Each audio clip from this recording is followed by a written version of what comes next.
Hi, everyone. It's John from That's Classic. I just want to do a quick shout out to our new members of my That's Classic channel. It's Ruthie, Janice Driver, Deb Bleefler. Thank you so much. I really appreciate it. Anyone that wants to join as a member, it's $3.99 a month. You just go to the join button in the corner of the video, click that, and join.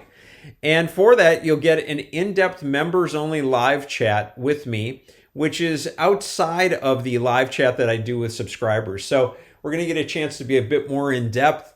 I'll take suggestions for shows, for guests. We'll get, an opportunity to talk a little bit about my personal experiences and really go a little bit deeper. So it's just going to be really fun. I'm so curious to see where this all goes. It should be pretty cool. We're going to have a good time. Let's go on to the video. If you get a chance, become a member. Okay, well, as I say, it's always a fantastic one on That's Classic, but it really is. I can't help it. I always get a little giddy. But today we have a gentleman that I think many of you will recognize. He played, well, first of all, he was Michael Hogan on the Hogan Family. Then he was also Jack McKay on Beverly Hills 90210. And he also played two characters on Days of Our Lives. If I get this mispronounced, let me know. Chris Kostichek. That was good. That was good. Chris Kostichek. Thank you. And Roman Brady. And so I want to welcome Josh Taylor. Josh, hey, welcome. Oh, good, John. Good to see you again, buddy. It's a pleasure to see you. Yeah, and for anybody that didn't see, we did a Hogan Family cast episode as well, which definitely check that out if you haven't seen it. But okay, so Josh, just to start off, why don't we talk a little bit about the Hogan Family, and we'll go into each of these things because you have so much. One thing I was curious about is, do you remember the first time you met Valerie Harper? Not specifically. Yeah, I just I went over and we talked about the interview audition, and then I think I met her as I kind of met the whole cast at first, maybe table reading probably, but I can't remember specifically. What was when you look back now, what was your initial impression? Did you feel like, wow, there's some chemistry here, or what was your feeling between her and yourself, and obviously the kid? Yeah, obviously, she was Valerie Harper, and I loved the Mary Tyler Moore Show, and she, Rhoda was incredible, and so I knew her work obviously, and it was very impressive, and so I was glad to be associated with it. But no, Valerie was cool, and like I said, obviously we all knew who Valerie Harper was going into it. Yeah, yeah. Did you? And then of course, you have Sandy Duncan that comes in after. What was? Do you remember kind of one of the first times you kind of met Sandy? Absolutely, that I can pinpoint. When Valerie left the show.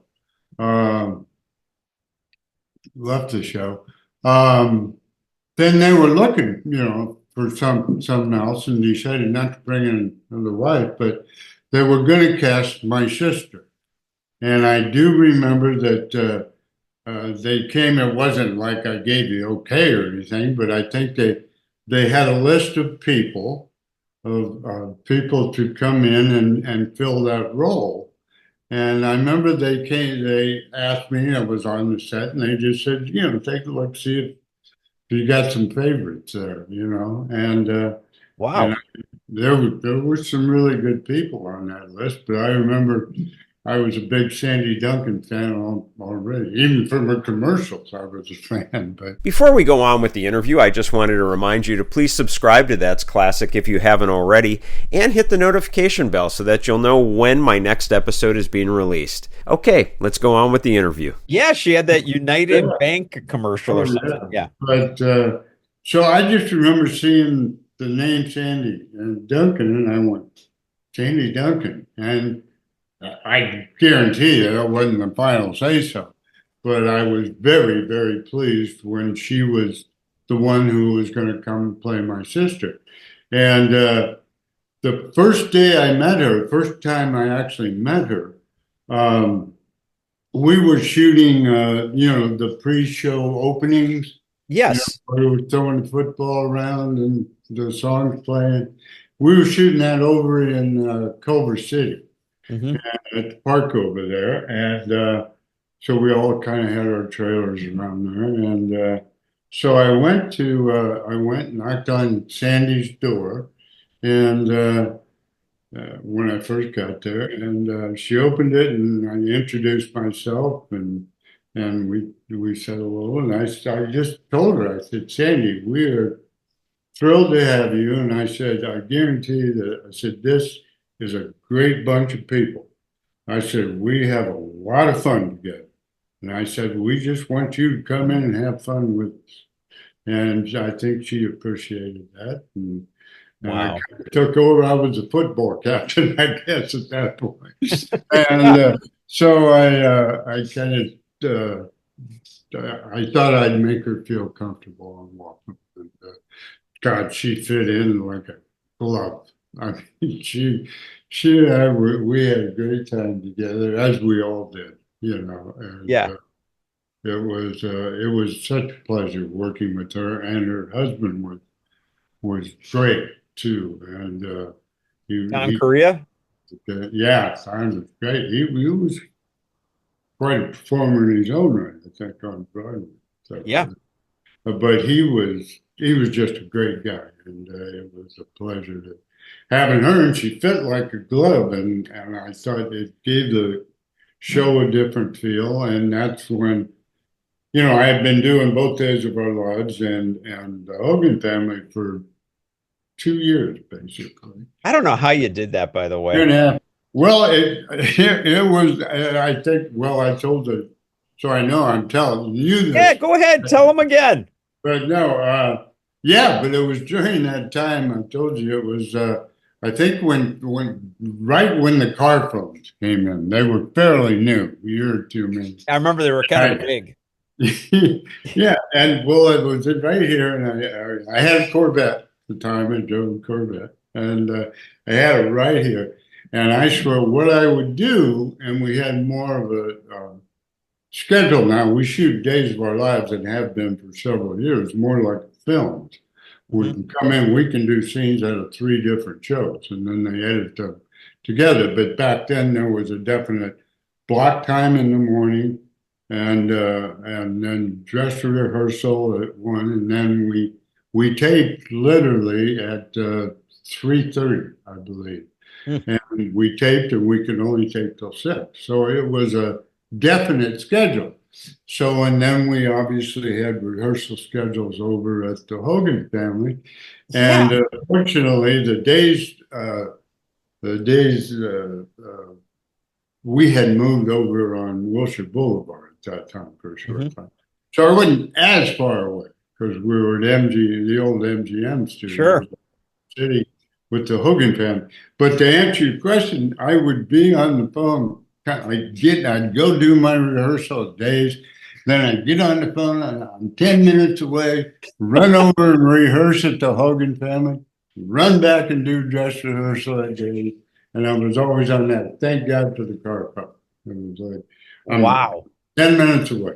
So it was, so that's kind of basically how we did it. And that's why for I guess the first year and a half or whatever Yeah. wasn't quite that, but when Valerie was there, and because I was doing both shows, that's why I was an airline pilot show, and Yeah. so a lot of times I'd be come in and take off for and that was part of it. Because I was shooting days at the same time. I always kiddingly said, yeah, it was tough, but it was sure fun going to the bank twice a week. So, it was fun, and they all worked around it. And then after that, and I did finish the second year, even after Valerie left, and she left early. She was gone early that year. Yeah. so I became more of, they needed, some me there more. And so I did still both of them that second year. And then it just was too much. And so that when I left Days and the Hogan family, after Sandy came in, we did quite well. And so we knew we were going to be there for a while. So that's when I told Days, it's just too much. And both shows, I think, realized that doing the two was going to be too much for each of them. So I left Days and we did the Hogans for another 4 years, I believe. So Wow. yeah, a good run. You know, So it was cool. that is amazing. I mean, to be honest, it's so funny. You're like, well, yeah, and then I did it one more, second year, 2 years of that schedule. I mean, you had to have been burnt. I mean, that's tough.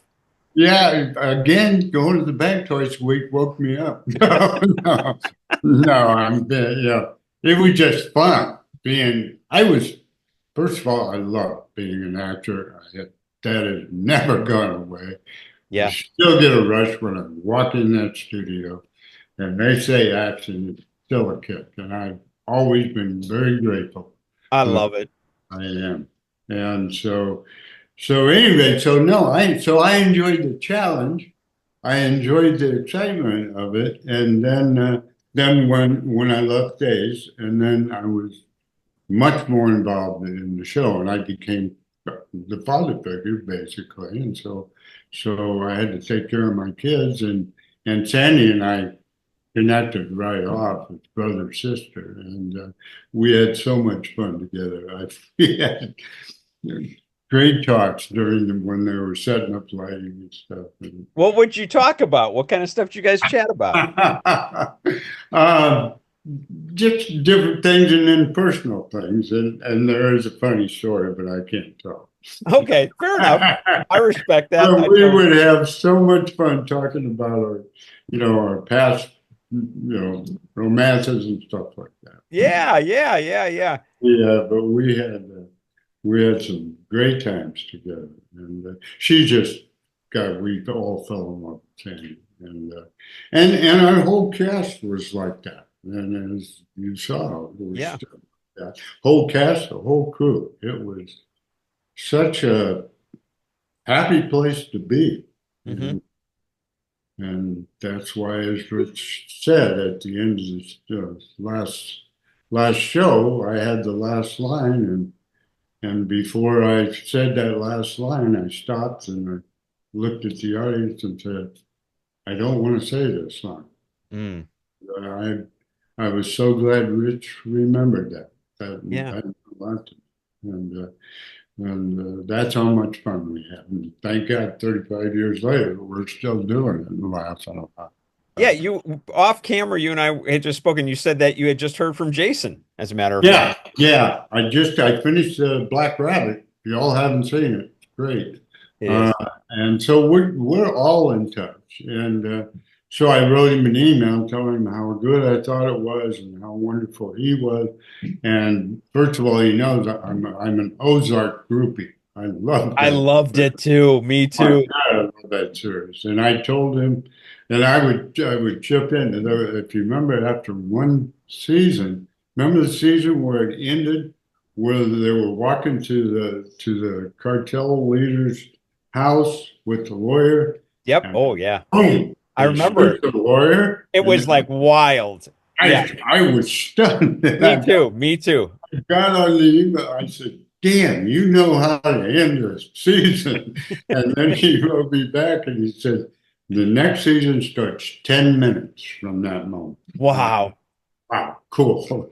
I'm already there, but I was an Ozark groupie. I still believe, as I told Jason, I said, "Buddy," I said, and I'm a TV guy, so I've watched pretty much every great series that's ever been on.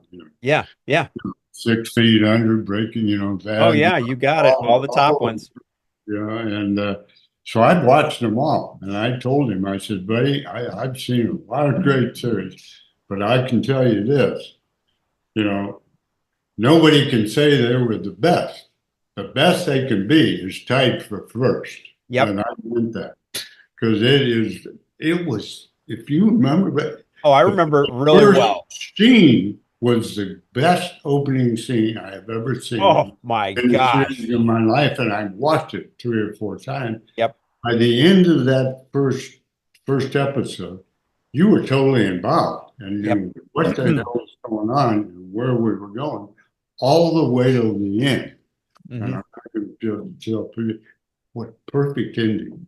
Oh my gosh. I So would, in good. fact, I went into the last episode.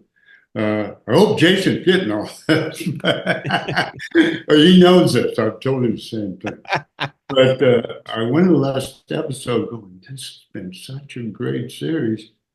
How in the hell are you going to end this? Yeah. And I'm waiting the whole time. And when that happened, when they ended the series, I was just, and I went, that's perfect. Oh yeah. Not only was he a terrific actor, comedy and drama, and I remember, in fact, I think Danny talked about it on a thing about him getting sick in his show. That was medical center, and it was when we were doing the Hogan Family, and I remember watching that. And of course, he had been known for comedy, and he was terrific on the show. But I remember watching Medical Center, and he did play a guy, young kid that was dying. Oh, no kidding. I don't think I knew that. Yeah, and I came back. And I told him, "Buddy, you can do it all." Wow, And that's cool. he was so terrific in that part, and he was a wonderful director. And What was it? he's been What, able to do it all. yeah, what was it like for you when Jason kind of took off, so to speak? I mean, the Hogan family was very popular, but Jason Bateman really started rising up as like, whatever, I guess, young girls, whatever. He just became more of a star. What was Oh, that God, like? yeah. No. Oh, are you kidding me? We sat back and just let him do his thing. Oh, Jason was no doubt about it. There was never any jealousy or no. We were a family. We Yeah. really were. And we all rooted for each other. And we knew. I mean, Jason definitely was. I mean, he was. I want to say it, he was the star of the show. There's Right. no. Yeah. He just was so incredible. And Danny and Jeremy were wonderful too. And like I Oh, said, yeah. and then when Sandy came, and then got our neighbor. Edie McClurg? Yeah, Edie. Yeah. Who's obviously does that, but Edie was wonderful too. So She must have been funny even off set. I mean, she's just that kind of person. She has that yeah, look, yeah. And, you know? yeah. No, to answer your question, no, like I said, we were all happy for each other. Oh, I love hearing that. I never remember any jealousy. It's like, hell, Jason was so damn good at it, it was obvious. Yeah. Do your background, which by the way, I know you went through it a bit in our interview with the Hogan family cast, but I think it's very important to kind of run through that a little bit because I got to tell you, I think a lot of your background settled you in, like grounded you, because the fact that you were like if you don't mind, kind of give your background on how you got to Dartmouth and then the law school and got out to L.A. Yeah, I will do that actually, because yeah, that was a good question. Yes, I'll try to shorten it and give it a shortened version. But first of Do all, the best you can. I was so wonderfully lucky growing up. I had just the greatest mom and dad, ever. I'm just to get personal with people.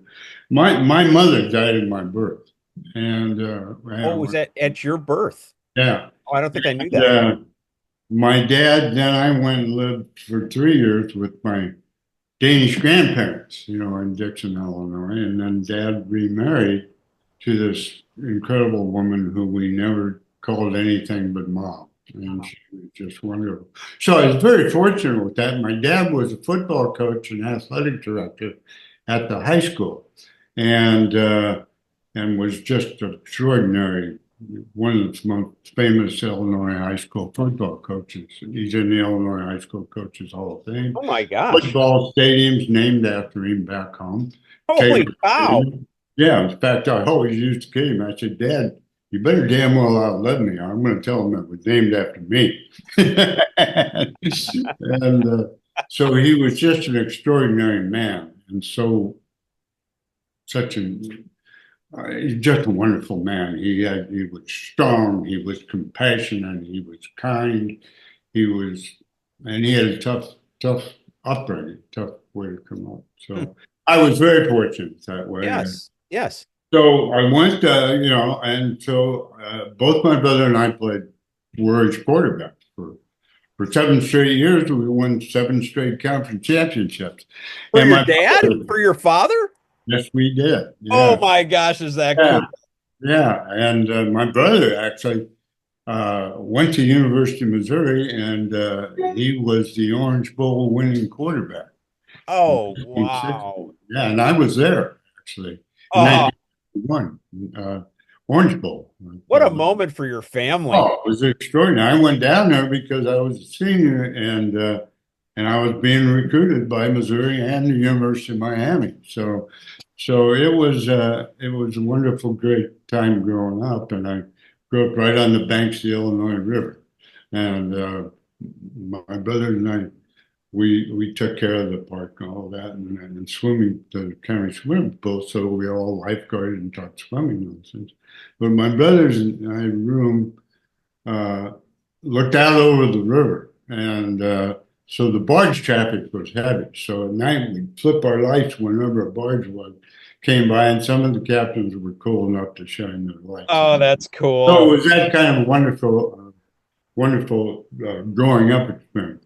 So I had been recruited, and I was deciding on schools, and I decided, well, I wanted to go to Dartmouth, and so I wound Great up, school, by the way. yeah, great school, and it was far away from home. It wasn't that I wanted to leave home. University of Illinois was recruiting me heavily, and I actually committed to them at one point, and then changed my mind and decided I wanted to go to Dartmouth, and Dad was for it. It wasn't like he should Mhm. stay there. He thought that was cool. So it was just my way, I guess, at that time, and I always had this, and it's kind of led me to sitting here talking to you. Yeah. Is it had to be something different. I loved Chillicothe, loved where I grew up, loved being on that river, and but it was I knew I needed to go. I knew I needed Yeah. to get away. And what bigger change than go to Dartmouth, an Ivy League school and in New Hampshire. Yep. And so I thought, yeah, let's do that. So I played both football and baseball at Dartmouth. And What position did you play in football? I was quarterback. Yeah. You were the quarterback. Yeah. Yeah. Okay. Both were my dad's quarterback. Yeah. And I was a catcher in baseball, which I loved. But anyway, so it was an adventure for me at that time, and that's kind of the key word I think in my life that's led me here talking to you. Yeah. And I said, you know what? And Dad was for it. He encouraged me. And you won, didn't you win like 2 Ivy League championships or something like Yeah, that? I was yeah, and I was a sophomore. Billy King was great quarterback, and anyway, we did quite well. And we had a hell of a baseball team too, and we take a southern trip, down between March and we were a quarter system, Mhm. so we wake up with snow on the ground in Hanover, and then hop in the bus and wake up in Virginia with petunias or whatever. But anyway, so I decided to go there, and then when I got out, I came back home, and I hope I'm not making this too long for everything. Oh, But Josh, I could care less about the time. I'm enjoying it. Let's go. so I came back home, and by that time I was married. My girl had gone to Cornell, but she was from my hometown, and we got married, and we had a child by the time we did, Wow, who I just saw on my birthday. She lives in Berkeley. that's Wonderful. cool. And then there, at any rate, so I came home and worked on the railroad. Chillicott's a big railroad in town. Yeah, Santa yeah. Fe. Yeah. And so I was a brakeman switchman on the Santa Fe Railroad How'd for you like that? How'd you enjoy that? loved it. Loved it. It was really a kick. And then we decided Jeannie had been accepted to University of Colorado. She had not finished at Cornell because we got married. Um, so so she got accepted to University of Colorado. I had applied to University of Denver Law School and a few others and got accepted, and she was accepted to Colorado, so it made sense. They We gave go you a back. full scholarship, by the way. Yes, they did. It was really, really cool. And so we went. I went to Denver, and then Gene and I. Then about a year and a half later, then we separated, got divorced, and it was very, very amicable, very friendly, and Well, we you are guys were still, young. I mean, that's a yeah, tough age. exactly, Yeah, exactly, and we're still close friends. I that's mean, she cool. lives in New Mexico. We've all kept in touch, and it was really. She was a wonderful, wonderful woman, and we were young. We were just young. Oh, come And on. so, Yeah. yeah, we got separated. And so, anyway, I went back. I finished law school and told the story of a guy by the name of Larry Adler had a law firm. I worked at a place called Bratsko in Dartmouth. I'm getting there. or Okay, I'm okay. Bratsko Don't in worry about it. Denver. Yeah, you're at the brass Denver. skeller. Yep. Yep. Yeah. And so when I graduated, Larry Adler was one of the owners of Nebraska, and he had a big law firm in Denver. And he sat me down and he said, Josh, when you graduate, you got a job at my firm if you want it. And I remember saying to him, you know what, Larry? I said, I think if I go to work for you now, I think by the time I'm 30, I'm going to be fat, drunk, and he laughed. And I said, bottom line is I said, you know what, Larry? And I said it to him this way. I said, I got to go on an adventure. Oh my gosh. And I remember Larry looked at me. He was married to Marilyn Vanderbilt, who was next Miss America. Oh So, my gosh. yeah. And so I remember him looking at me and going, damn, that sounds like fun. And I went, yeah. So he was cool with it. He said, well, it's always waiting for you. You just have to come back. That's pretty cool. So I passed the bar. I literally went up to the Capitol. I got sworn in. I had my car packed with everything I had. I got sworn into the bar, walked down out to the car and took off on my adventure. And then I'm going to cut short here and I wound up in LA about a month, 2 months later. And they had opened. No, wait, you were planning on going to the Alaska pipeline. Yeah, I should have put that in. I was going That's okay. to the Alaska pipeline. I wanted to go up and work the Alaska pipeline to make some money and come back down. But I knew I was going to stop in LA on the way, and I stopped in a couple of times. It took me like 2 or 3 weeks to get to LA because I stopped in a town and stayed there. That's cool. What an adventure. Yeah, it was like Route 66 kind of deal. Wow. And so then when I got to LA, they had opened a new place the year before in Westwood. And they had moved to California and they still had a place in Denver, but they opened the Bratsko. And the guy that was my manager in Denver and was a good friend of mine had moved to California and was a manager at Westwood. And I always tell him, and that's kind of why I'm getting to that, there's always these, and I know the people I'm talking to will know there are certain little moments in your life that you have no idea how much they're going to change you. I'm with you 100%, my friend. And Lou, it was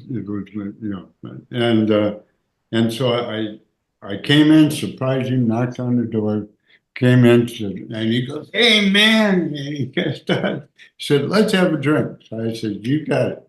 We sat down and had a drink. So he said to me, he says, "Well, how long are you going to be here?" And I said, "Well, it depends how much work you got for me." I was thinking I'd bartend a month or so, get some money in my Yeah, hit the pocket, road. Yeah. hit the road again. And he said, "Well, that depends how long you're going to be here." I said, "Okay, what are you saying?" He said, "Well, we're going to open a new place in Beverly Hills." And he said, "Why don't you be my assistant manager for 2 months and then take it over?" And I said, "That sounds like fun." So that's what I did. So I managed the steakhouse lounge, the Batkiller in Beverly Hills. And of course, most of my help were aspiring actors and actresses. And, Yeah. so I got to, it had always been a little bit in the back of my mind. I was a Paul Newman fan. Yeah. So, Oh, I love Newman. Yeah.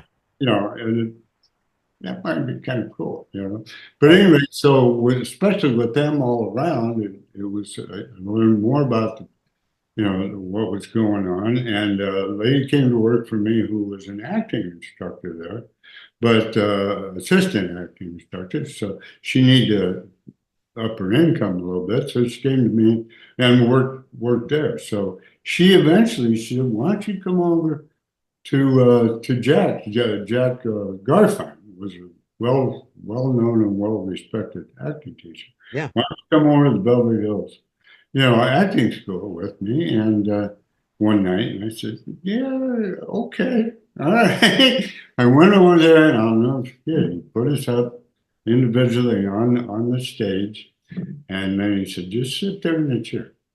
And then he kind of dimmed the lights, popped on the spot, and you were on that stage. And I just remember getting such a rush. And it was like, yeah, this is what I want to do. So what I did was I managed that steakhouse, but I told my bartender to teach me how to bartend. And so because I knew I wanted to be an actor and I knew it was going to take some time, so Smart. I stayed in acting class over with Jeff. And he was so encouraging. He told me after 3 months, "Don't you ever get out of this business." So, Wow. so I did that, and then I bartended, which was great all around LA. It was how I got to know the town. I moved into Topanga Canyon, Marina Del Rey, Sunset Strip, and this was in the '70s, but Oh, rocking. can't even imagine Oh, they what. were Oh, all, come on. and Did so you it have was did you have a great. lot of celebrities around too that were frequenting these places? Yeah, yeah. I mean, I worked Barney's Menu, which is Oh, Janice Joplin's favorite place, and so it was just a great time to be on the Sunset Strip. And so I oh, did it around there while I was going to acting class. And then to fast forward, eventually I was doing, some episodic TV well, what and was your first? What was your first one, by the way? I was trying to figure that out. the first one, I'm trying to think which one. Barnaby Jones was one of the. Oh, Hey, it was Police Story. that's what I was wondering because David Gerber, yeah, it was yeah, Police I was Story. wondering if that was before that. Yeah, that was the first one, and it was David Gerber, which comes into my life a little later. So it was the first one, and then I did Barnaby Jones, and I remember then I was going through a couple of years doing that, bartending all around town. I worked 14 different joints. Yeah, wow, And that's a yeah, ton. By the way, when you were on Barnaby Jones, did you get a chance to was Buddy Ebsen in the? yeah, yeah. I remember he and I sitting on a hill talking. Turns out he was an Illinois boy too, and Oh, that's yeah, I think I should know that because yeah, I'm originally from Milwaukee, so yeah. No, I I think pick yeah. up Oh on. yeah, from Milwaukee. Yeah, I originally in Wisconsin. Yeah. Yeah, yeah, absolutely. Uh, Kind of known them right now. They're a little close, Dodgers and Brewers. So. Exactly. I know Which one are exactly. you in for? Well, it's tough. It's tough because it's kind of like Gotta be you've tough. grown up with it. So I got to be honest, it is the Brewers, but I root for the Dodgers too. So it's a tough one. Exactly. But so wait, so you're on a So, hillside with Buddy Ebsen. yeah, and we had this conversation that came up, and we were both Illinois boys, and we had a wonderful conversation, and it was great to do that show, and then I did a couple others, and Six Probably, Million Man, I've got you down for. yeah. I was put under cover. This kind of happened kind of after this moment. I was going to say I was getting at 30. I kind of started late, as most people start earlier, but so and I was thinking, well, maybe I'll go back and practice law, you know. Yeah. And then I had been studying enough and had gotten enough of them. And I said to myself, dude, if you drop out now, you are never going to be able to go to another movie, watch another show, watch another play. You'll just eat your heart out. So I Yep. said, no, and that's when I decided this is for me. And that's when I'm planning my play. And then about a few months later, my agent, I was put under contract to Universal Studios. Oh, you were. I didn't know Yeah. that It when was I read your actually it stuff. was the last, because back in the Hollywood days, every studio had a contract system and brought up Like people. a 7-year contract. Universal was the last contract system that existed, and so I was put under contract there, and that's when I did $6 Million Man and Hardy Boys and a couple of other things. And it was great. I did a Western while I was under contract over there. And we did it on the back lot of Oh, Universal come on. Studio. Clue Gallagher and God from can't tell you, I'm blanking on the All guy. right.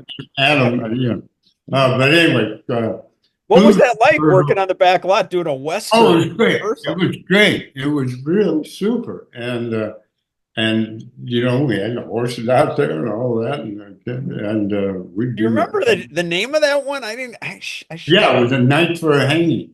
Oh, wow. Wow. I Okay. think the night for a hanging. I love the title. And Bonanza, who was one of the older sons. Oh, well, wait. So we had Pernell Roberts, Michael Landon, uh, um, Dan Blocker, um, and then Lauren Green.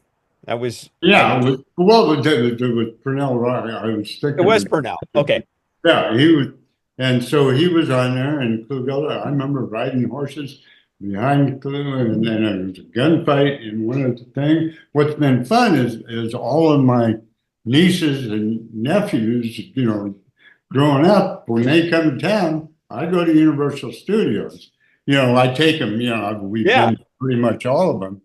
And but always Universal Studios. I love that tour, by the way, folks. If you ever hear, I do too. I do yeah, too. I love that tour. Yeah. But what was fun for me is we'd be going around, and then we go down back into the sets and stuff, and I was always able to say, "Yeah, that's where I tied my horse up when I did the movie." Wow. Or we Wow. had a scene in the bar, and Oh, so it is was that fun. cool? I kind of going through the memory of doing that. I love it. I love it. So you were doing the Western. What, by the way, did you get a chance to work with Lee Majors on $6 Million Man? Was he around? Oh yeah, definitely. Because Yeah, he seems like the kind of he was guy a that cool you guy. guys I, would have I hit it like, off. and I was a fan, and Yeah.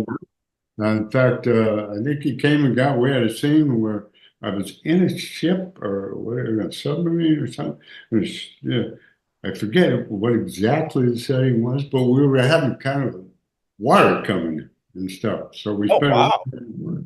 And I think he comes and saves it. But it was, yeah, it was a lot of fun. No, he was a great guy. Yeah. And Pernell Roberts was, and Clue Geller, I was a fan of because he had a series on before that. I can't quite remember. But that was back when Western series. How wild for you to like be So sitting it was there. so exciting and so fun. I mean, you're with like somebody like you grew up with, and now you're in it. I mean, were you just pinching yourself? I mean, Oh God, I still am. I still am. Like I oh, said, yeah.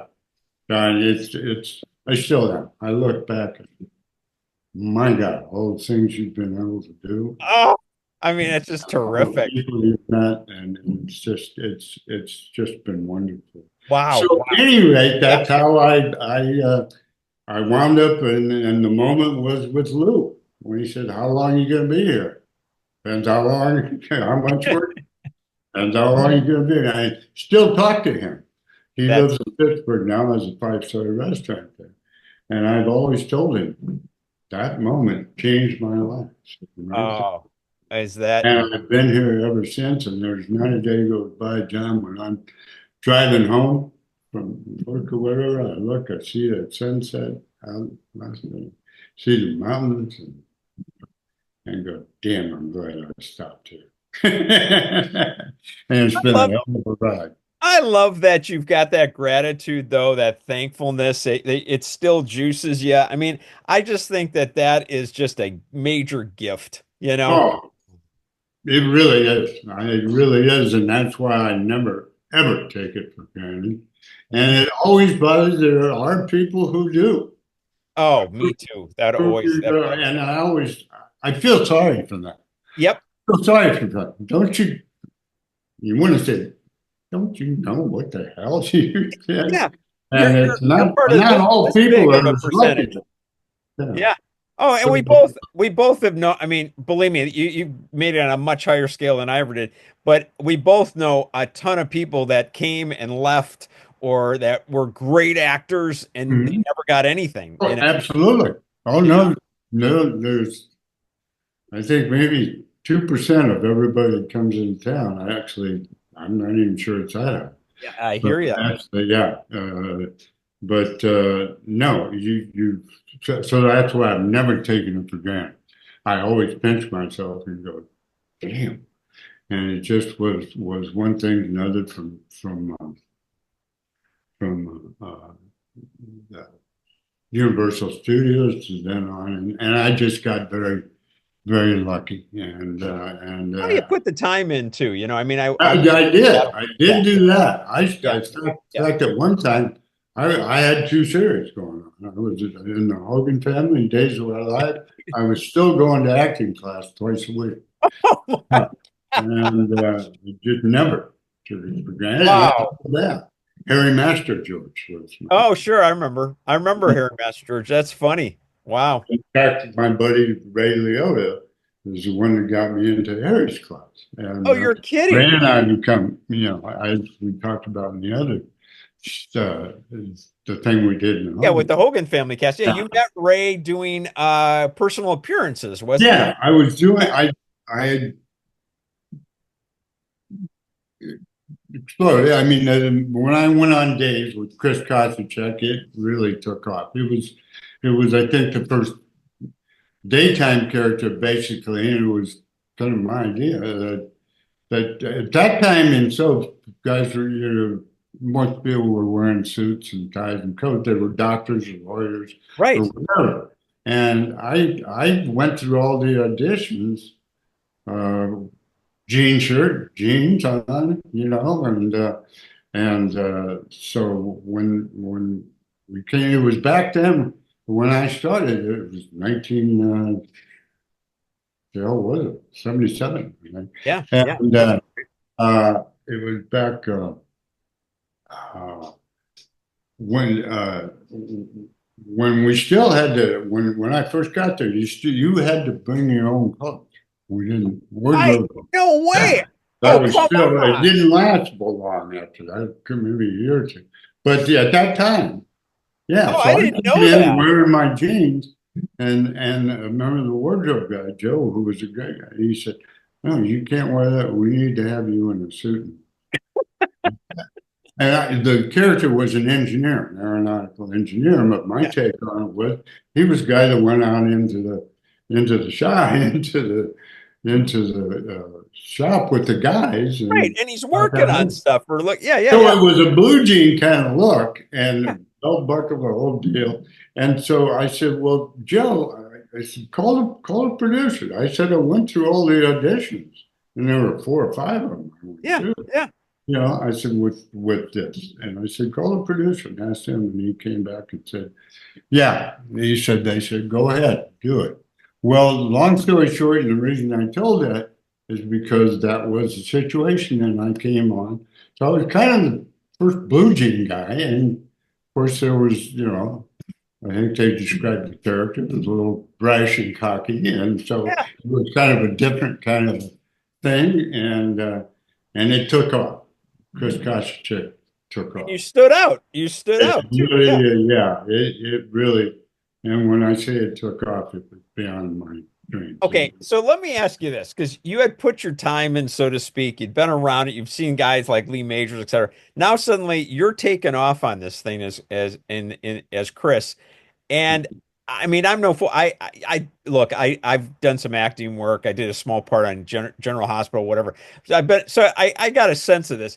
But what was that like? Because you have fans suddenly, and you've got Oh, a lot of female fans, I'm sure. What was that like for you to suddenly go, "Oh my God, they know me"? again, it was like a sometimes I go on personal appearances, and that was a really nice cottage industry. You Oh, know, you'd fly there, and there a couple that did a lot of these, and then another guy, John, I can't remember his name, did a and so they'd call you and say, they want to see you when you're in Pittsburgh, or they want you in, and you do everything from small towns to mid-size. And right. You go in. so I had gotten to a point, so when I first started doing the personal appearances, they always used two or three or four people from different, full of Yeah. men. And I'm not, but this is true. It got to a point, I was like, crazy, and I was going out all the time to Yeah. different towns, and so finally, John, I think was his first time. He said to me one time, he said, and what we do is you go to a mall or I was whatever, just gonna say a mall. Yeah, you totally. do a Totally. personal appearance there Yep. and bring in people Yep. for the mall, and they pay you. That's why I said it was a nice cottage industry. But I remember first, and he said, I think you can do these by yourself. You want to try that? And I said, yeah. First of all, it was more money. Oh, of course it is. Of course it's more But money. I Yeah. said, it was a challenge. I said, yeah. Yeah. I'll never forget. The first one was in Dayton, Ohio. And the night before, John and I were walking around the place where it was going to be. And it all of a sudden hit me. It was like, what if nobody showed up? Exactly. Yeah, I know. And I came out the next day and damn. So it was crazy, and it kind of took off from there. So John had said to me, you can either do these, by yourself, or you can have somebody, come with you, Yeah. whatever. So I was going to do one in Springfield, Missouri, and by that time, Ray Liotta, he was on Another World time. Joey Preeny Right. was the character's name, as I told you in the first. We had exchanged compliments across, because that was in New York, Another World, because we were both dating the same airline steward. So she'd say racist, I said back at it. So when John asked me, I said, you know what? Get that guy Joey Perini from Another World. And so he asked Ray, and so yeah, he said yeah. So that's when Ray and I first met, Springfield, Missouri, and we both, went out there. Of course, Ray took, became a big movie star. But I always remind him, and he actually moved out here about a year later. And I had told him he was going to move out then, and then I said that's when the strike was going to happen. Yeah, sure. I said, Ray, probably not a good idea. There's probably not going to be a lot of stuff here. Why don't you sign another year with Another World and then come out next year? Which is what he did, and he actually moved 6 houses down from me. Oh my gosh. So we became good buddies, and he was like my little brother. And Did he stay? Did you guys stay friends like oh ever in the God, past? well, he's one of the ones that stood up at my wedding, Oh, wow. and yeah, we became very close, and unfortunately, obviously, lost him way too soon a couple of years ago. That was quite a shock, by the way, when he went. Much, Yeah, that was and a surprise. yeah, we hadn't been in as close contact the last few years. He married and then moved away, and although Michelle, I knew her. He met Michelle through me, actually. I mean, Oh my that's a gosh. long story. Yeah. Yeah. But but at any rate, but I remember Lisa, my wife, came in and reading that. She goes, Ray died. Mm. What? And at any rate, we sure had a lot of fun together. And I remember uh, the first film that was released he did with Melanie Griffith, and it was called, I can't think of the name of All it. right. I'll look it up. Yeah. Yeah, really, and it was a mess. He was like bad guy, and it was Jeff Daniels was the other Jeff I can Daniels. picture the movie and I can't Yeah, I title. can't come up with the title. And then Ray comes in and he's causing trouble there. Yeah. And so he didn't. He was too nervous to go to the. It wasn't a big opening, but it was a pre-screen. Where Yeah. Yeah. you know people producers were and all that. But he said he didn't want to go, and watch it. He said, "Well, will you go for me and watch it?" And I said, "Absolutely." So I went there, and again, car phone time. And Yeah. I watched that film. I loved it. It was one of the most underrated films, I think, ever. And he was extraordinary in it. He was evil. He was bad. Oh gosh, he was He was scary when he was extraordinary in little. it. I got out, I left, I got in the car, and true story, picked up my phone, dialing, he answered, and I said, "Get ready for the ride, buddy." Wow. He Wow. said, "Really?" I said, "Oh my God, it was incredible, and you were incredible." And that's why I said, "Get ready for the ride." Oh wow. So it obviously took off, and it was a big deal. And then he and I had Clipper season tickets for a long time together. And so we would be going down there, and people, and I would always from time to time remind him, "Remember Springfield?" So yeah, I said, "You know who they came to see." And so we laughed about it for a long time, but yeah, Oh no, man. he was kind of like me. Yeah. We were very Well, yeah. Well, I am sorry. I'm really sorry we lost him. By the way, he was the kind of guy when he was on screen, you couldn't take your eyes off him. You didn't know yes. what the hell was going to happen. You know what I mean? Yeah, exactly. No, Yeah. he was that way. And, oh, yeah, we were really tight, and he stood up for me, and one of the people stood up for me at my wedding. That's cool. Jesus. Well, listen, my gosh, we went so many different directions. That was so We can cool. do Beverly Hills at 90210 too. If you Oh want. no, are you kidding me? We got a ton to talk about. No, I'm fine with that. What But yeah, no, but just to end it with Ray, yeah. extraordinary guy, extraordinary actor. Yeah, I'm glad you got that time to be friends. By the way, okay, we'll just say this. Was he, as a person, like, as just a buddy, what was his personality like? The opposite of that guy. Great. He was a nice guy, but he was a really good guy. He was fun, and we just had a ball together. But he was the nicest guy in the world, and he played all these mean He did. and did it well. And that's why he said, but no, he was not like that Okay. Okay. at all. Quite the other. Okay. I was curious. Okay. Well, all right. We'll talk about Beverly Hills 90210. What the hell? So tell me this. So you play Luke Perry's father, which, Mhm. by the way, we have another guy that I had a lot of respect for him, Luke Perry. He really seemed like like more of an actor's actor than this like teen heartthrob guy. What was he like? I can't say enough about Luke. And he just, and again, whoa, way too soon. Yeah. We, Oh, definitely. and, but he, they offered me, they called and offered me. Oh, you didn't have to audition for this one. No, I didn't. No, they called me there. I called my agents and said, we'd like Josh to play Luke's father. Wow. Wow. At that time it was a big, thing. And so I remember coming, I sat down. We sat down at lunch. I came and had a later call.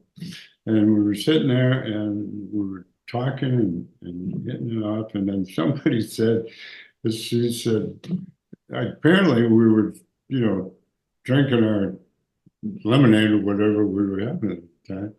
And one guy said, and talking the same way, and he said, you realize you guys are doing the same thing, with your hands and the whole deal.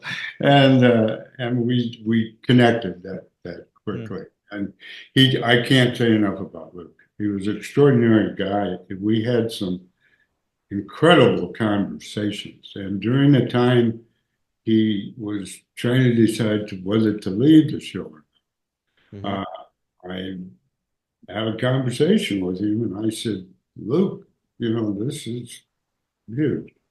And I kind of like with him. And I said, I kind of gave him both sides.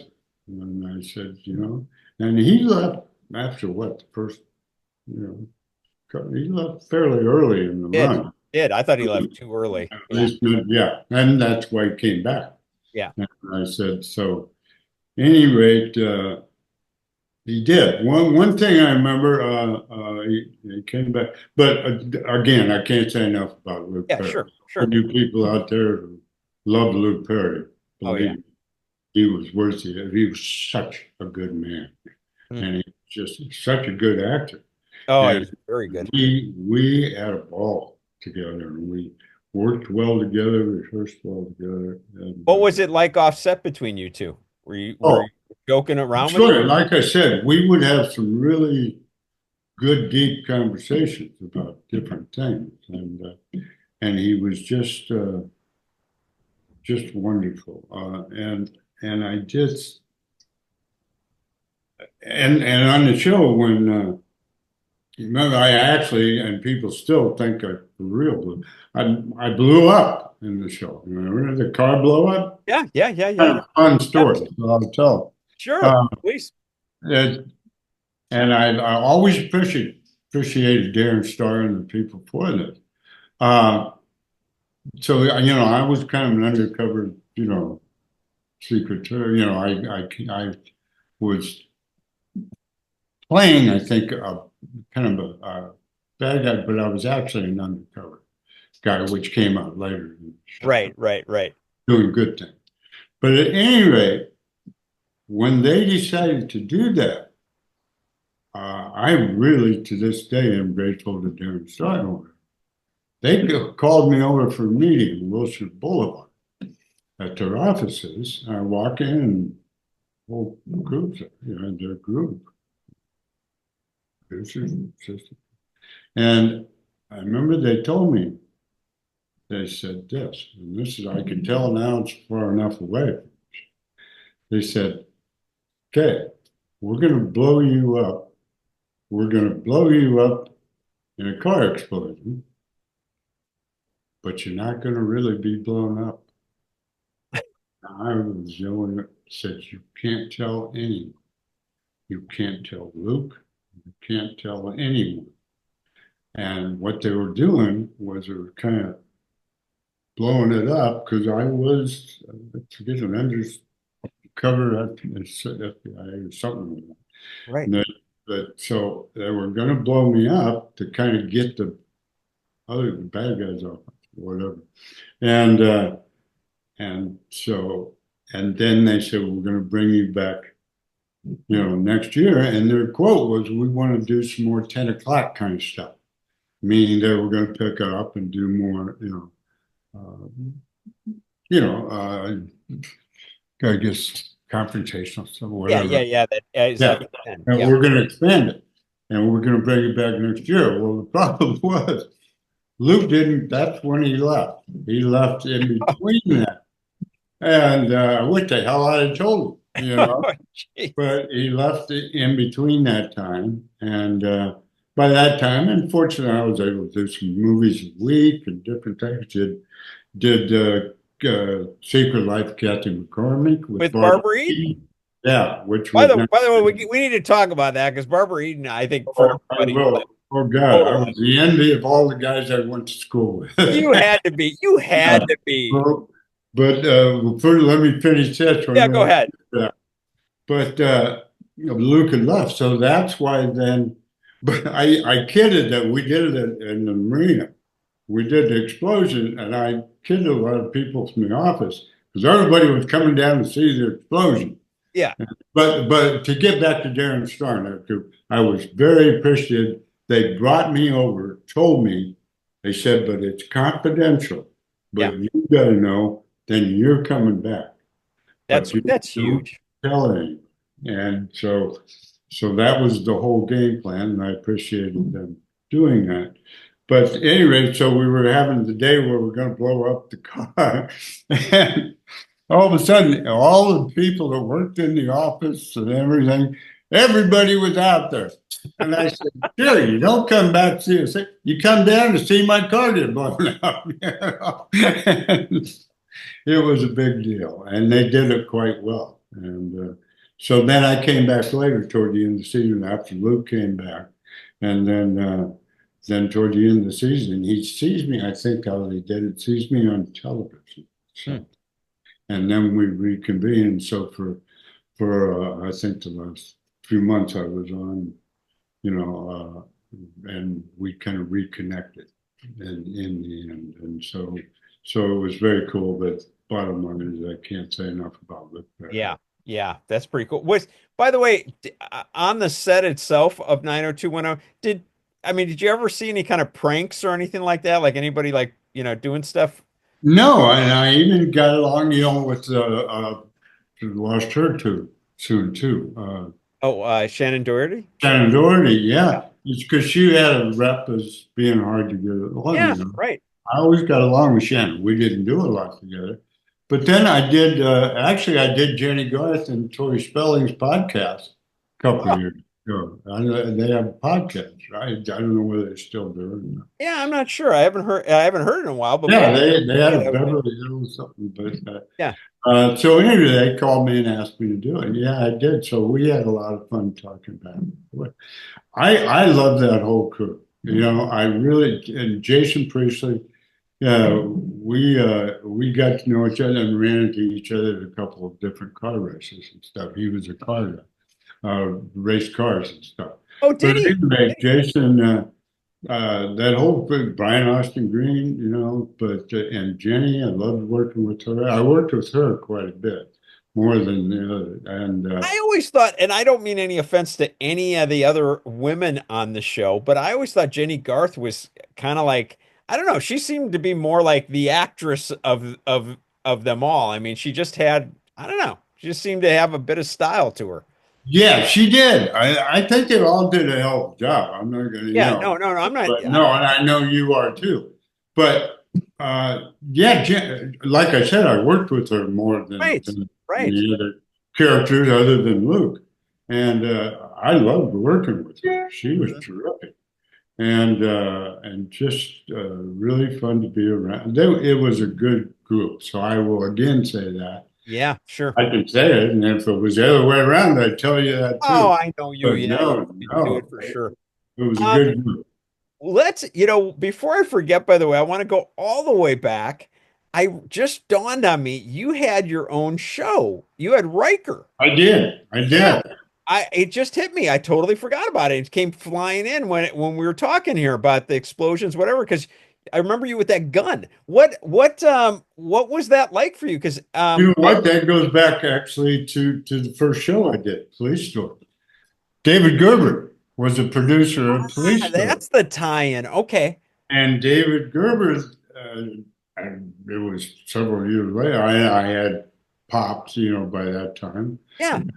on Time Magazine or People Magazine Yeah. and Us Magazine and cover. And so it was like things were going well.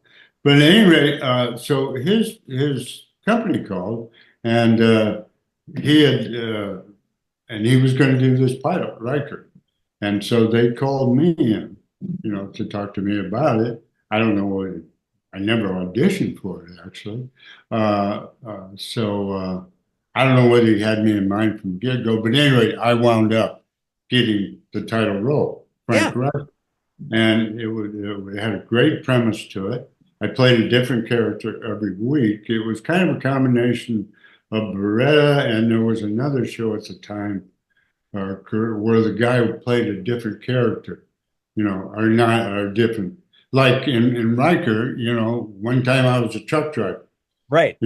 Another time, I was undercover, basically. Yeah. Yeah. Yeah. Yeah. Totally. Another show, I was a pimp. Yeah. And I was in jail one What a time with blast. Alex Rocco, Yeah. actually, who became a good friend of mine and part of my poker game, which Ray Liotta and I started, actually. I'd love to have been a fly on the wall at that poker game. Yeah. So, And so Ed Begley Jr. is in that. yeah, I Ed just I just interviewed Ed last week. I'll be damned. Yeah, that's Yeah, pretty because as a matter wild. of fact, I saw Ed in an airport just probably 3, 4, 5 years ago. I'll be darned. And saw him in an airport and he sat down. Actually, we were in the same seat. I sat down. And he goes, Frank Riker. And I went, yeah. And it was Ed, who I love. Yeah. And so yeah, no, and yeah, I was in jail with Alex, and anyway, actually on my first show, and I can't think of his name, was an old movie star, was a guest star, and I was like, I watched as a kid. Oh God. But anyway, so yeah, right. So Riker, I remember we did it. It was so much fun to do, Mhm. and it was hard, But I cracked my head in a fight scene down at the Panga Canyon one night at 1 o'clock, and Wow. it take me. Fortunately, there was a doctor they called, a young guy, and he was one of them great people. We became good friends. But anyway, got in a fight. It was a fun show to shoot, and they were pretty pumped about it. It was a mid-season replacement, and Yep. we were hoping for, you know, uh, uh, time slot on Thursday, and because I think it was not signing or something, was not doing well or whatever. Hmm. But then uh, good Larry Hagan, I think, popped the show up. But anyway, we were looking for a time slot on that. Yeah. Yeah.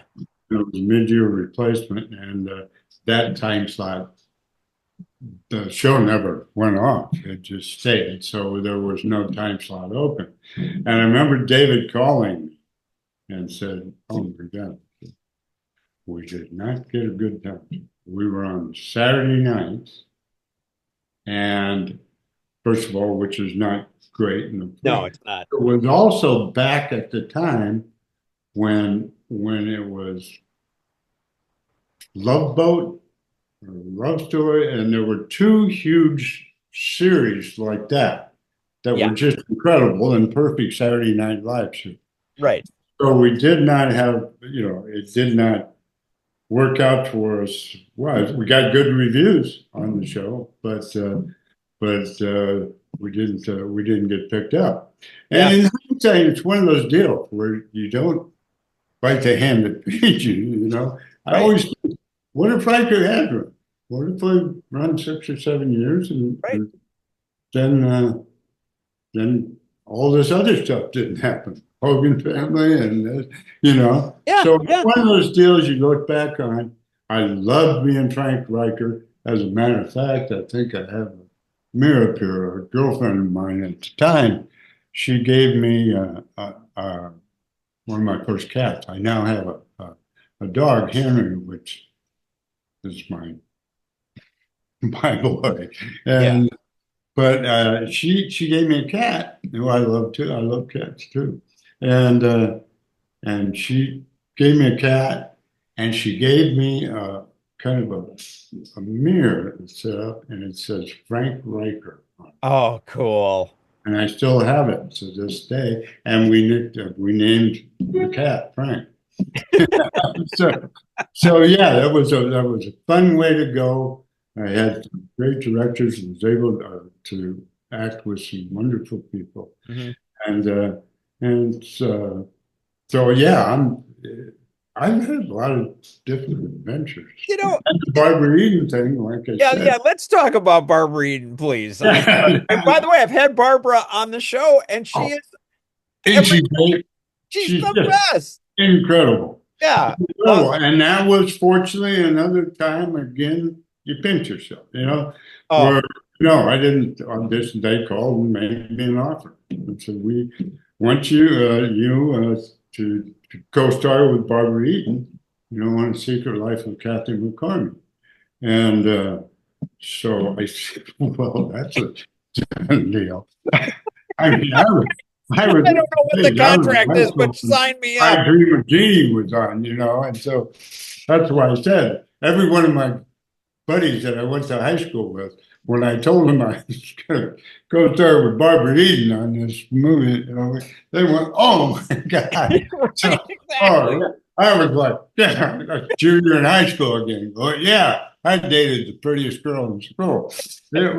It was fun, and she was wonderful, and we got along so well. And in fact, we would run into each other from time to time later because she and her husband belonged to Lakeside Country Club, which I did at one time. I Yeah. would run into them from time to time. We'd always have good talks, but she was terrific, and we kind of teamed up on that shoot. We had some kind of difficulties with different locations and stuff like that, and sometimes things got a little screwy. But Barbara and I really, in fact, I popped it on the other night just to watch it, and I love the fact that it says, Secret Life of Kathy McCormick, starring Josh Taylor and Barbara Eden. It's like, eat your heart out, my high school buddies. Exactly. So It's like the biggest. Yeah. yeah, and so she and I kind of we teamed up. We were kind of co-captains in kind of keeping everybody cool and getting through the shoot. And it was a wonderful experience and turned out to be a very successful movie of the week. And I mean, not that she's still, I mean, the woman's like 94 and she still is beautiful. What, she must have just been like stunning She when was you walked. stunning, and she's 12 years older than I am, and I knew that, going up to high school. She was, that woman. And, Yeah. but so they had to kind of grade me up a little bit on the sideburns, etc. Interesting. Wouldn't have to now, but, Yeah, right. and, but oh my God, she was wonderful to work. I mean, I can't say enough about her. Oh, that's pretty cool. And we had a ball, working together. Was she fun, like when the cameras weren't rolling? Oh, absolutely, absolutely, and gregarious, and we had some really good people in the film too. So we kind of weathered whatever problems, and I can't remember specific problems, Yeah. problems, and we teamed up. Oh no, God, she was wonderful. And That's pretty, every time we'd run into each other. that's cool. You've worked with some beautiful women. I mean, Deirdre Hall, by the way, is one I gotta mention as well. I mean, there's Laura Koslow, but I mean, there's like so many. What is Deirdre? What is your relationship like with Deirdre? Oh, we've always had a good relationship, and it goes back to actually in the early '80s when I first come on. Side story here Yeah. too. You really taken me off on things. They had a show, if you remember right, called it was a sports show. It was like with the stars, something like Oh, Battle of the Network. Battle of the Network Stars. Yeah. And so she was actually, they'd been designated to pick a team from our from our show. So she came to me, and we had Wayne Northup. She picked Wayne Northup, me, and Peter Ruckel, Smart. and we were all three good athletes, and then she picked three women, and I'm trying to think of Leanne Hunley was one, and the other two I can't place, but one of them was really terrific. But anyway, so Wayne and I were, so she was our captain, and Wayne and I, they were swimming events, track events, and then one-on-one basketball, and so she kind of started to put us in different positions, and I was our number one swimmer. Wayne was second, so he and I got points with that, and then Peter was so damn fast. I talked to him not a couple of months ago. I told him we wound up second. Make a long story short, Yeah. and that was a big deal. I think oh God, there was a nighttime soap on at the time, which can't think of it, But anyway, they beat us out. We got second place, and it was a big deal. We won some pretty good cash, so, but it was fun. And so, get back to Deidre. She was captain of that team, and so I always, we've always had a good connection since then. Worked well together, and no, she's great, and Lauren is wonderful to work with, and so it's a good group, and I will say this again. I said in an paper. I pretty much all the people I've worked with on Days of Our Lives. Yeah. There is just a handful of people all that time that I have really not enjoyed working with. And And a long time, so that says a lot. the vast majority I have really enjoyed and really appreciated. And we got a hell of a cast right now. Hey, by the way, because you have been on the show so long, did you have a say in your character at any point? Like I know that there's the storyline with who shot like your former son-in-law. Yeah, who shot each. Yeah. Did you have you had any say in the character at any point? No, I've changed lines once in a while. I mean, but not big, anything big. Yeah. But first of all, I watched the show too, That's cool. And I hadn't, I'd watch it periodically, but about 4 or 5 years ago, I started watching it. Yeah. And they got new writers.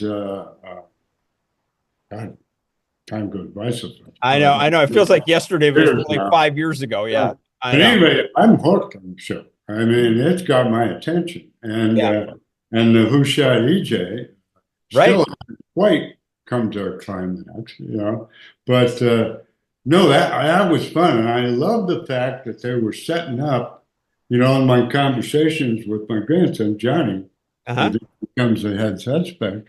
And I'm kind of the one that the gun's missing when he leaves. And I told him it was there. And so I'm involved in that. And I said, oh, wow, when we were shooting that scene, I said, I'm going to be a suspect too. Right. They're setting up a lot of folks to be a suspect. It's a good one. It's a really good one. Yeah. And just so I was started, and the storyline they've got now with Tate's baby and all that, At any rate, yeah. So the writers have, they really do a good job. So bottom line is I let them do their job. Yeah. I'm certainly allowed, and I've earned my, spurs by being there so long, and I'm sensible with it. But if I see some lines that can be better said another way, I do that. So. That's cool. That's really cool. I got to tell you another thing that I did a ton of research on you, obviously.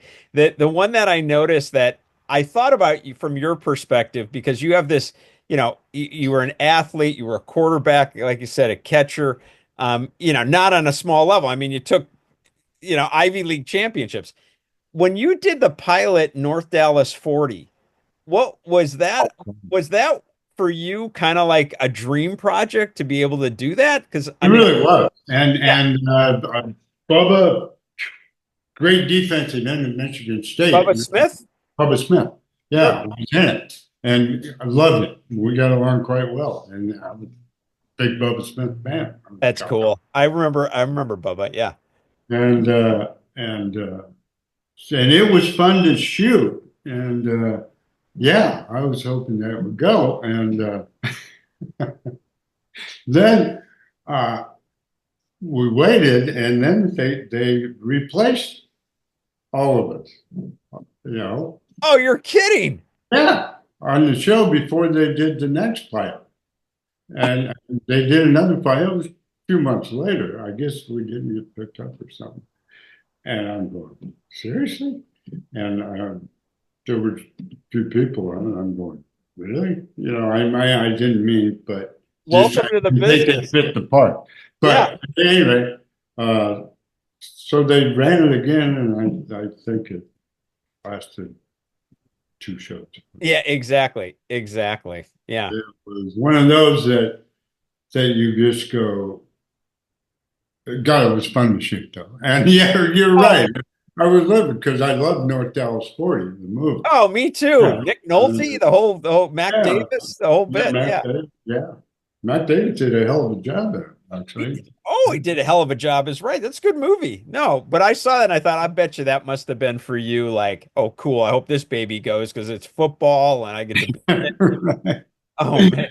Yeah, and we shot the pilot in front of a live audience, and good was fun. But no, so it was disappointing not to go on with that. But like I said, I look back and go, well, what if?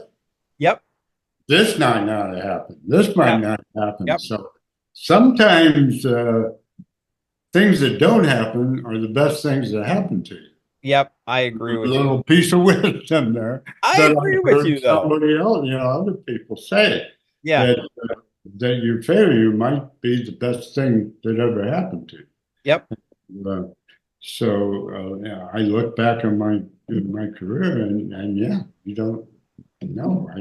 You don't. At the moment, you think, why? And then it turns out like this great thing. I do agree with what you said earlier, by the way, too, about these. A lot of time, I think a lot of times people look at it as these big moments in your life. Wow, that must really, you something happens and you think that was the big moment, but it really wasn't. It's usually those small. At least I feel the same way in my life. It's those small moments, like when you met Larry Adler or whatever, or that was his name. And Lou. Yeah, Lou. Yeah. At that brief moment, stopping in LA and having that moment, and that trajectory changed. And I feel that way too. I've had a lot of small moments in my life that have had massive effects on my trajectory. And it's not usually, you'd love to say, hey, I know so and so who's the head of I don't know, the head of the studio or whatever. That guy half the time isn't the one that is the big help. It's the guy you met casually, in Springfield, Illinois or whatever. You know what I mean? Yeah. So yeah. And it's also, you can have small moments with yourself. Yeah. That make a huge difference. It's like, and I know you've had these, and that's why you're here and doing what you're doing, Right. And it's like I think the small moments in my mind, another small moment, and not to check. I was being recruited in senior year, and I was being recruited heavily by the Air Force Academy. Yeah. So I was, and you had to decide early on that in order for the congressman to give you a recommendation. Right. So you had to make a decision on that rather before the Big Ten and the Big Eight. And I remember I was having a hard time deciding whether the way I wanted to go, way I didn't, and Ron wanted me to go, even though he's quarterback in Missouri, because he said they throw a lot, so we were thinking football. But I was having a hard time deciding. And I never, my dad, again, was so incredible. Wow. And he was and he saw I was having, a hard time, and it was like a Tuesday, and Yeah. I had to make the final decision. And I'll never forget. And he looked and he saw that, and my dad was a school teacher, taught Yeah. general science, was athletics. So I didn't skip. I didn't miss a lot of school. First of all, I did love, Yeah. but he saw I was having trouble, and he said to me, "said You know, son, why don't you stay home today Hmm. and think about it?" And I did. And I laid in that bed overlooking the Illinois River, and it finally hit me. And the small moment was I said, I don't think I'm made to get up every morning and go, yes, sir, no, sir. Hmm. And I said, I don't think, not that that's a bad thing. No, I it's a just, personal thing. I said, no, that's not for me. And so, so I chose, so that made the decision for me, but that talk about small moments that change your life. Yep. Otherwise, you know, gone to the Air Force Academy, been a jet pilot, and All what, different. so who knows what Yeah. happened. That's a Again, it's that small moment by yourself, yeah. and that Yeah. small moment with Larry Haslam, you know, got to go on an adventure. Yeah. You I hear I can see you thinking you. now. Yeah, I remember I do. I remember him real well, believe it I'm gonna interview you, man. How did you wind up doing this, buddy? It's funny, Josh. It was during the pandemic. A buddy of mine, who, by the way, ironically, he does voiceover, but primarily animation. He's the voice of Porky Pig and Tweety Oh, and wow. that stuff. But we just happen to be very close friends. We met through voiceover and all that. But like Mhm. everybody, I was at home, during the pandemic, and we were talking, and I said, I've always kind of wanted to do I've always loved classic television. I said, I've always wanted to do a show, you know. Mhm. And he said, "Well, why don't we just do it?" And I was like, "Okay." So we literally the next day just got a hold of each other. I think we went on Zoom. I know we recorded it, and I, I just picked a show. I think the first one might have been the Brady Bunch. It was either that or I Dream of Jeannie. I can't remember. But Mhm. we just sat and rapped back and forth, talking just like you and I are now, but talking about like that because we both love it. And I think it was about the third episode, I said, "What about Leave It to Beaver?" And my buddy Bob said, "You know what? I know Jerry Mathers. We could, Uh-huh. yeah, what about have Mhm. Jerry on?" So we had Jerry on, and then I said, "You know what? Let's put this on Zoom because, then we can watch Jerry because otherwise it was just audio." And so I did that, and then that got released and it started to go, and I realized, hey, wait, people out there would really enjoy this.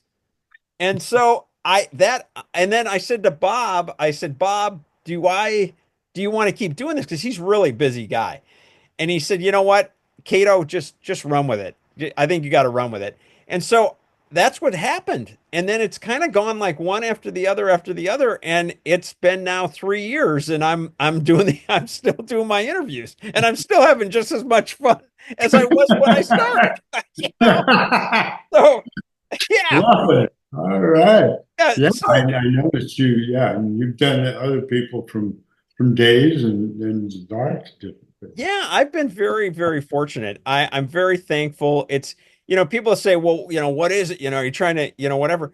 Look, I'd love to make like money, the more money doing this and all of that kind of stuff, but I never did it for the money. I'm still not doing it for the money. And it's a passion. It's just fun, you know? Yeah, yeah. It's that easy. You know And I what? like to think that, and that's the way I feel about acting. Yeah, I had done well, and they pay well, Right. Right. But I still do it for the fun. I mean, Uh-huh. it's not. I'm just going in for a paycheck. It's still fun, and I can Yep. see that in your face. Yeah. What you mean by I'm still having fun? Exactly. And I honestly think like that's when you've tapped into something that keeps you rolling, it keeps you going. And I think that's the key. I don't know. My 2 cents into like what keeps you going in life, that's part of it. So Yeah, anyhow, it's an yeah, adrenaline rush, man. And it it's a is. constant, and It that's is. nice. And that's when you go Hey, appreciate it. exactly. I've got total gratitude to everybody. I'm all good. Hey, by the way, do you still keep a place back in the Midwest, or are you strictly out here? No, I'm strictly out here. Gotcha. I used to go back once a year and spend a couple 3 weeks back there, Yeah, and I did that for a long time, same and here. and uh, just go back and hang with a couple of my buddies back there, Sure. and then one of them passed, and so Yep. things kind of move on, and I went back there up until probably 8 9 years ago on a pretty regular basis, and uh, uh, but no, I haven't been there. Gotcha. I Yeah. did have at one time. I had a place in Salt Lake City. Hmm. Uh, I got into skiing real big I around was wondering, was it going up to Snowbird and Alta, Alta? but yeah, Yeah. and I had done well on the Hogan family and stuff, Sure. and so I bought a place in Salt Lake City. Which was really nice. It was right at the base of Big Cotton, Little Cottonwood Canyon, Yeah. Yeah. and up to Alta and Uh, Snowbird, and no, up to Alta because Big Cottonwood went up to, and I didn't know how to ski, but I had a buddy who was an ex-football coach, and met through my brother who was a football coach. yeah. And he lived there, and so he's the one that got me out there. So I wound up buying. I went out there to ski a few times. I wound up buying this house, and I had a woman there who would look after it, and she would rent it out when I wasn't there, and then I would go, particularly in the winter, mainly. I would go a couple, 3 times every winter and ski like hell, Oh, and it's and some of I the got to best be snow. pretty decent at it after the first couple of times and picking myself up every time. Yeah. I got to be pretty decent at it and loved it. And so I had that place, but then I got then I got married to Lisa, and she had a funny line, and it wasn't the reason I sold it. But we went there and we were married, and she goes, "This place isn't as much fun for you married, is it?" Wow, because we used to race them. But that was a cool thing for a funny thing for her to say. Yeah. Yeah, no, She and knows you. What do she you got want? good things here too. But then eventually let that go and made did all right on it. And so, but since then, no, I'm LA. here. I've been here now for 55 years, I I think. know. I know. And I I know. have, and like I said, every night I drive home and see that sunset and think back on my life here and all the times, and I go, damn, I'm glad I stopped here. I'm glad Lou said, yeah, that depends how long you're going to be. Right. So, well, 55 years. Exactly. I'm still here. I guess I Yeah, didn't know how to answer I that. like Yeah. it. Wow. Well, listen, Josh, thanks a bunch, man, for being on. I mean, I had so much fun with you. It was just pure joy. Yeah, I feel like we're in a bar, should be having drinks. I agree with you. I Yeah. agree with you. Listen, you're so good, and you did that interview with Jeremy and Danny and I and Rich. It was so wonderful. We talked so much about how good you were at that, how That kept it means a lot. moving, and the four of us enjoyed it like so much. And I, like I said, I feel like we're sitting in a bar somewhere talking to each other. Well, I appreciate that. I do. I feel the same way, though. It's just this is, well, believe me, that is how it is for me. Yeah, and I feel like in these 2 times we've been together, I consider you a friend. I appreciate that, Josh. I consider you one too. I feel the same way. So, yeah. Well, listen, I will be in touch. I'll let you know when I Hey, release this, and hopefully we'll see each other at some point. We'll see how this rolls. absolutely. All John, I right. appreciate it. Okay. It was very fun. Thanks a And bunch, Josh. don't get it, buddy. All right. And Hope you enjoyed the interview. Please don't forget to hit the subscription button and also hit the notification bell right after that so that you get notified whenever I have a new episode. And be sure to check out some of my other interviews. Henry Winkler, Jerry Mathers, Angela Cartwright, Shelley Fabre. It goes on and on. They're so great. Enjoy.